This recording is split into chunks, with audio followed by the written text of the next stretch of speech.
AP రాజకీయం ఒక్కసారిగా heat ఎక్కిందని చెప్పుకోవచ్చు. ఎందుకంటే కూటమి సర్కారు అత్యద్భుత విజయంతో పాలన చేపట్టి ఒక 45 రోజుల సమయం అవుతుంది. ఈ 45 రోజుల సమయంలో కొన్ని ఇష్యూస్ అనేది రాష్ట్రంలో చోటు చేసుకున్నాయి. అయితే ఈ చోటు చేసుకున్న ఘటనలపైన ఆచితూచి స్పందించిన వైసీపీ కొద్ది రోజులు సమయం ఇస్తున్నాము.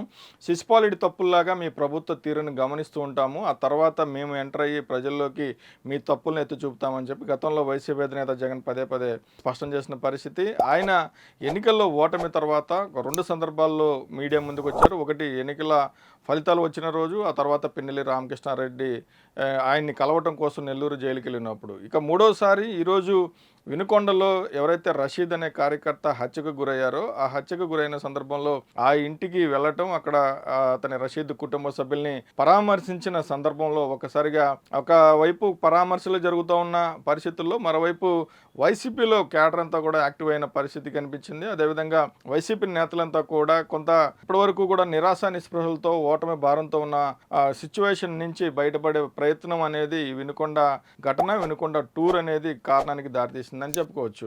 మొత్తంగా ఒక 6 నెలల తర్వాతే తమకు సంబంధించిన యాక్టివిటీని కొంచెం పెంచుదాము, అప్పటి వరకు వేచి చూద్దామని వైసీపీ భావించినప్పటికీ కూడా ప్రస్తుతం రాష్ట్రంలో జరుగుతున్న తాజా పరిణామాలు 45 రోజుల్లోనే వైసీపీని ముందుకు తీసుకొచ్చాయని చెప్పుకోవచ్చు. ఒక రకంగా వైసీపీ క్యాడర్ ఈ కూటమి సర్కార్కి థ్యాంక్స్ చెప్పుకోవాల్సిన సందర్భం కూడా ఉందని చెప్పుకోవచ్చు. ఎందుకంటే ఇప్పటికే మనం కొన్ని కార్యక్రమాలు జరుగుతున్నాయి, కొన్ని ఘటనలు జరుగుతూ ఉన్నాయి. ఇవన్నీ కూడా రాజకీయ ప్రేరేపితంగా జరుగుతున్నాయి అనేది ప్రధానంగా వైసీపీ ఆరోపిస్తూ వచ్చింది. ఈరోజు ఒక కీలకమైన స్టేట్మెంట్ కూడా జగన్మోహన్ రెడ్డి ఇవ్వడం జరిగింది. 24వ తారీఖున ఢిల్లీ వెళ్ళి మేము దీక్ష చేస్తాము, అదేవిధంగా ప్రధాని నరేంద్ర మోదీ, హోంమంత్రి అమిత్ షా వీరిద్దరు అపాయింట్మెంట్ కూడా కోరుతున్నాను, వీలైతే రాష్ట్రపతిని కూడా కలిసి ఇక్కడ ప్రెసిడెంట్ రూల్ పెట్టమని చెప్పి కోరతానని చెప్పి ఆయన చాలా కీలకమైన కామెంట్స్ చేశారు. అంటే 45 రోజుల్లోనే ప్రెసిడెంట్ రూల్ పెట్టాల్సిన పరిస్థితులు ఉన్నాయా అన్న చర్చ అయితే ఒకటి జరుగుతోంది. దాన్ని టచ్ చేసిన సందర్భంలో వైసీపీ అధినేత జగన్ సక్సెస్ అయ్యారా లేదా అనేది ప్రస్తుతం రాజకీయంగా చర్చించుకుంటున్న పరిస్థితులు కనిపిస్తూ ఉన్నాయి. ఎందుకంటే ఇప్పటి వరకు కూడా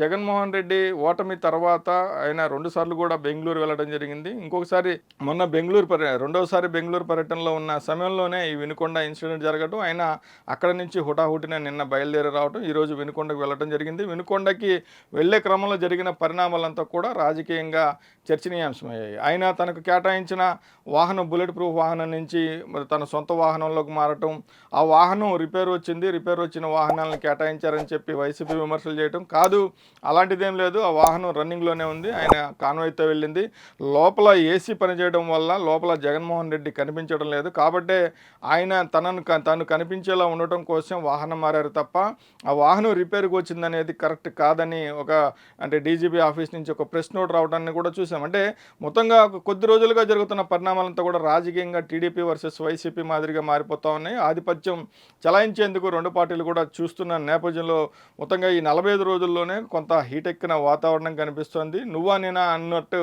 ఒక వాతావరణం అయితే ప్రస్తుతం ఏపీ రాజకీయాల్లో కనిపిస్తుంది. ప్రధానంగా ఈరోజు జగన్మోహన్ రెడ్డి వినుకొండలో మాట్లాడిన కామెంట్స్ చూడొచ్చు, అదేవిధంగా ఆయన చుట్టుపక్కల ఉన్న నేతలు కావచ్చు, వారందరూ కూడా ఇళ్ల నుంచి బయటకు వచ్చి కూటమి సర్కారు మీద కొంత స్వరం వినిపిస్తున్న పరిస్థితికి అయితే వినుకొండ ఘటన కారణమైందని చెప్పుకోవచ్చు. మనం నిన్ననే చెప్పుకున్నాము, ఒకసారిగా ఈ వినుకొండ ఘటనతో ఏపీ రాజకీయాల్లో మళ్ళీ తనదైన పాత్ర పోషించాలని చెప్పి జగన్మోహన్ రెడ్డి భావిస్తూ ఉన్నారు. అందుకు ఈ రషీద్ హత్యను దీన్ని నేపథ్యంగా తీసుకోబోతున్నారని నిన్నే మనం చర్చించుకున్నాం. అందుకు అనుగుణంగా ఈరోజు పరిణామాలన్నీ కూడా జరిగాయి. ఇప్పుడు వైసీపీ అధినేత ఏకంగా ఢిల్లీ నుంచి తన స్వరం వినిపించడానికి, తమ పార్టీ స్వరం వినిపించడానికి ప్రయత్నం చేస్తున్న నేపథ్యంలో జాతీయ స్థాయిలో ఇక్కడ రాష్ట్రంలో జరుగుతున్న పరిణామాలు తీసుకెళ్ళాలి, కూటమి సర్కారుపై నెపం మోపాలి, లేదంటే కూటమి సర్కారుని ఇమేజీ కావచ్చు, అదేవిధంగా మైలేజ్ని దెబ్బతీసే విధంగా ఒక రాజకీయంగా పైచేయి సాధించేందుకైతే వినుకొండ ఘటనని జగన్మోహన్ రెడ్డి దాన్ని వీలైనంత వరకు తనకు అనుకూలంగా వాడుకున్నారని చెప్పుకోవచ్చు. అదేవిధంగా 22 నుంచి అసెంబ్లీ సమావేశాలు జరుగుతున్న నేపథ్యంలో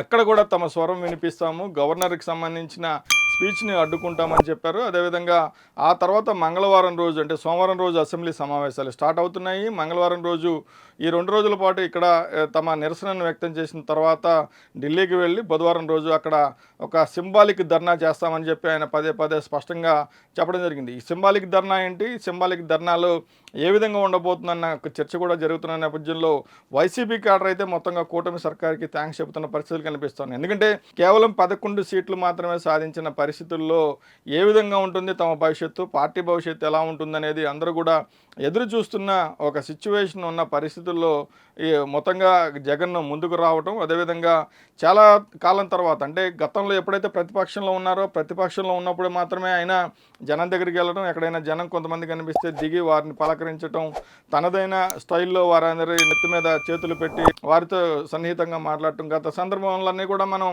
ఆయన ప్రతిపక్షంలో ఉన్నప్పుడు చూసాం. కానీ ఆ తర్వాత ఎప్పుడైతే ఆయన సీఎం అయ్యారో, సీఎం అయిన తర్వాత ఆయనకి ప్రజలకి ఆయనకి పార్టీ కార్యకర్తలకి ఒక గ్యాప్ వచ్చింది. ఆ గ్యాప్ ఎలా ఉందంటే దాదాపు ఓటమికి కూడా దారితీస్తుందని చెప్పుకోవచ్చు.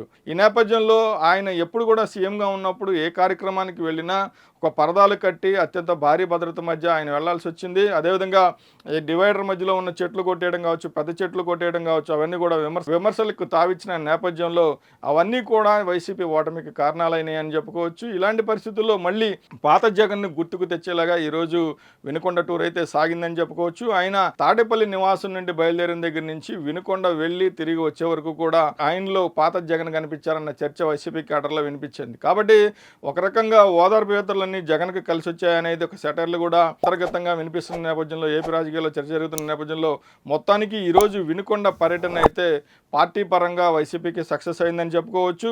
అక్కడ రషీద్ మర్డర్ అనేది ఏ విధంగా జరిగింది, దానికి వ్యక్తిగత కారణాలతో జరిగినాయా లేదా పార్టీ పరంగా అనేది పోలీసులు దర్యాప్తు చేస్తూ ఉన్నారు. నిన్న ఎస్పీ ఒక కీలకమైన స్టేట్మెంట్ ఇచ్చారు. అదేవిధంగా డీజీ కూడా త్రిపాఠి ఒక కీలకమైన స్టేట్మెంట్ కూడా ఇచ్చారు. దీనికి రాజకీయాలకు ఏమాత్రం సంబంధం లేదు, వ్యక్తిగత ద్వేషాలతో జరిగిందని. అయితే జగన్మోహన్ రెడ్డి దాన్ని కూడా తప్పుపట్టడం జరిగింది. కొత్తగా ఎస్పీ వచ్చారు, ఆయనకి ఏమీ తెలియదు, ఆయన చేత ఇలాంటి స్టేట్మెంట్ ఇప్పించారు. అంతకుముందు మల్లికా గార్గ్ని పంపించేసేశారు, ఎన్నికల కమిషనే ఆవిడ నియమించారు. కానీ సమర్థులైన అధికారులని పంపించేసేసి ఇలాంటి ఘటనలకు పాల్పడుతున్నారని చెప్పారు. ఆయన 45 రోజుల్లో రాష్ట్రంలో జరిగిన ఘటనల మీద కూడా ఆయన ఈరోజు ప్రస్తావించడం జరిగింది.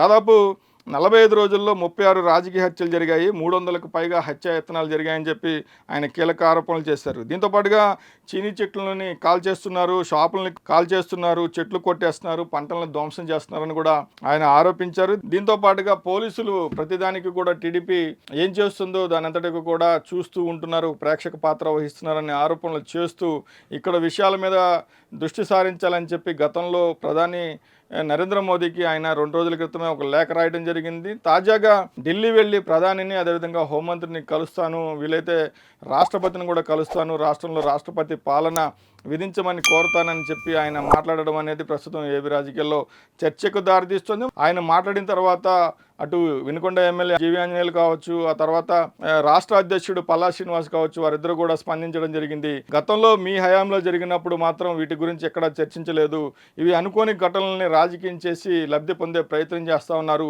ఫేక్ న్యూస్ ఫేక్ ప్రచారాలతో గతంలో మీరు అధికారంలోకి వచ్చారు, ఇప్పుడు అధికారం పోయిన తర్వాత కూడా దాన్ని మళ్ళీ అదే విధంగా కంటిన్యూ చేస్తూ ఉన్నారు, మీరు ఢిల్లీ వెళ్ళి ఏమి సాధిస్తారని చెప్పి వారంతా కూడా ఎదురు దాడికి దిగుతున్న పరిస్థితులు కనిపిస్తున్న నేపథ్యంలో ఒక్కసారిగా ఏపీ రాజకీయం అయితే హీట్ ఎక్కింది. ఏపీలో వైసీపీ మనుగడ ప్రశ్నార్థకం అవుతున్న సమయంలో ఒకసారిగా ఆ పార్టీ అధినేత జగన్ బయటకు రావడం, వినుకొండ ఘటనను పార్టీ పరంగా పార్టీ ఇమేజ్కి కావచ్చు, పార్టీ మైలేజ్కి తెచ్చే విధంగా దాన్ని వాడుకోవడం చూస్తూ ఉంటే మొత్తంగా రాబోయే రోజుల్లో ఇటు కూటమి సర్కార్కి వైసీపీకి మధ్య రాజకీయం రసవత్తరంగా జరిగే అవకాశాలు కనిపిస్తూ ఉన్నాయి. అదేవిధంగా ప్రతి సవాళ్ళకి కూడా వేదికగా మారే అవకాశాలు అయితే ఉన్నాయనేది ప్రస్తుతం జరుగుతున్న తాజా పరిణామాల ద్వారా మనకు అర్థమవుతుంది.